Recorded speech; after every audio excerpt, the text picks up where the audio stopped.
Hi guys, this is Sapna Chaudhary और आप देख रहे हैं वंश मीडिया टीवी। पहले तो अपना परिचय दीजिए। सुमन यादव है कौन? नमस्कार, मेरा नाम सुमन है। मैं खरखड़ी गांव में रहने वाली हूँ। मैं एक हाउसवाइफ हूँ और अपने आसपास के गांव की, अपने गांव की सब परेशानियों को मैं अच्छी तरह से जानती हूँ। तो आज ये अब की बार जो मौका मिला महिलाओं को राजनीति में आने का, तो मैंने सोचा मैं भी इस मौके का लाभ उठाऊँ और अपने आसपास की जितनी भी महिलाएं परेशान हैं, किसी दिक्कत में है, तो उनकी मैं सहायता कर सकूँ। किस पार्टी से आप आ रही हैं मैम? मैं इनेलो पार्टी से आ रही हूँ और जो उन्होंने हमें हमारा उत्साह बढ़ाया है, ना ही हमें कोई लालच दिया है किसी प्रकार का, और हम अपना काम करेंगे अच्छी तरीके से, ना ही किसी लालच में करेंगे, ईमानदारी से अपना काम करेंगे सब। जी सब अपना परिचय दीजिए आप। नमस्कार, मैं ओमेश कुमार यादव, टीनू खरखड़ी नहार। जी अब की बार हमारे घुम्मेनडा वार्ड 40S में जो इलेक्शन होने जा रहे हैं, उसमें काफ़ी सारी परेशानी हम देखते आ रहे हैं। आज तक हमने कभी भी किसी भी पार्टी को, कभी भी किसी इंसान का, किसी भी का निरादर नहीं किया। काफ़ी सारे दौर चले, हम किसी पार्टी से नहीं जुड़े हुए थे। ना हमने कभी बीजेपी ज्वाइन की, ना कभी हमने आम आदमी पार्टी को ज्वाइन किया, ना कांग्रेस को ज्वाइन किया। इनेलो के साथ भी हमारी सदस्यता बनी रही।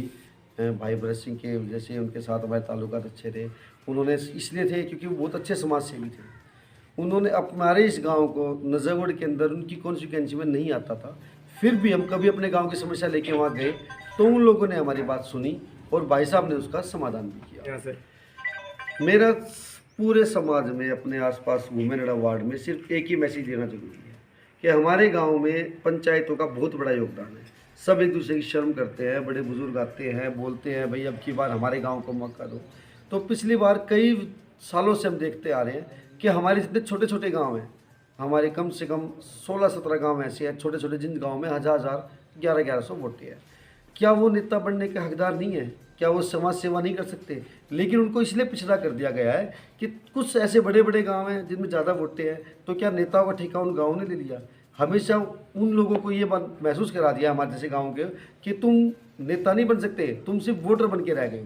हम उनके लिए दरी बिछाते हैं, आते हैं, सम्मान करते हैं, उनके कहने से वोट भी देते हैं। लेकिन क्या एक मौका उनसे कभी पूछा? किसी भी छोटे गाँव से, मेरे गाँव को छोड़ दो आप, किसी भी छोटे गाँव से, गालिमपुर से, सारंगपुर से, खरखड़ी जटमल से, रोन से, दरियापुर से, कभी किसी ने पूछा कि अभी तुम अपना नेता दे दो, इतने साल देश आज़ाद होते हो गया, हाँ आप लोगों से वोट मांगते हैं, अब की बात तुम अपना नेता दो, हम तुम्हें सपोर्ट करेंगे? किसी ने नहीं पूछा। 16 गाँव का सिर्फ कोई वोटर बन के रह गए हैं। 16 गाँव का कोई भी छोटे गाँव से पार्षद नहीं बना कोई? आज तक कोई नहीं बना, क्योंकि किसी को बनने ही नहीं दिया। आप पे सवाल है कि नज़दीक होली भी है और नज़दीक चुनाव का माहौल भी है। घुम्मेनडा वार्ड की जनता से क्या अपील करेगी सुमन? होली नज़दीक है तो मैं सभी क्षेत्रवासियों को होली की हार्दिक शुभकामनाएं देती हूँ और मैं चाहती हूँ अब की बार हमें मौका मिले जिसके अब सबका सहयोग मिले और जो हम सबकी विकास कर सके, सबकी सेवा कर सके। हमारा तो ये उद्देश्य है, हम ईमानदारी से और सबके सहयोग से काम करें। जो हमेशा क्या होता है कि औरतें हैं, बहनें हैं, अधिकारियों के पास जा के परेशान हो जाती है, तो हम चाहते हैं सबसे पहले उनको मौका मिले। और कोरोना काल में बहुत सारे घर ऐसे, परिवार ऐसे हो चुके हैं जहाँ पे रोजी रोटी का जरिया ही नहीं रहा। सबसे पहले हम उनको आगे बढ़ना चाहते हैं, उन औरतों को, उनके लिए सिलाई सेंटर वगैरह, NGO वगैरह है, कुछ ऐसा प्रबंध करेंगे जो आगे बढ़ सके वो। आप क्या कहना चाहेंगे सर? बिल्कुल ठीक कह रही हैं ये, क्योंकि रोज़गार नहीं होगा तो घर कैसे चलेगा?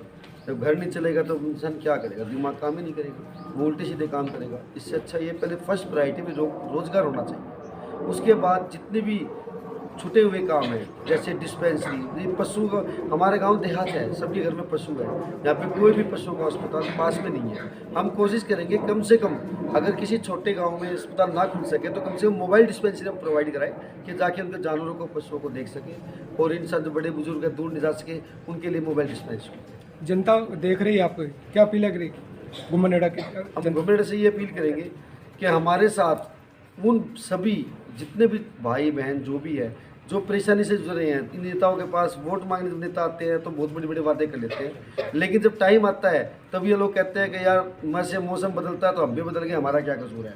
यहाँ मौसम बदल जाएगा, तेवर नहीं बदलेंगे, काम करने के तेवर रखेंगे और काम से पीछे नहीं हटेंगे। और जिस दिन जनता हमसे असंतुष्ट होगी ना, संतुष्ट नहीं होगी, उस दिन हम इस्तीफा देने को भी तैयार रहेंगे।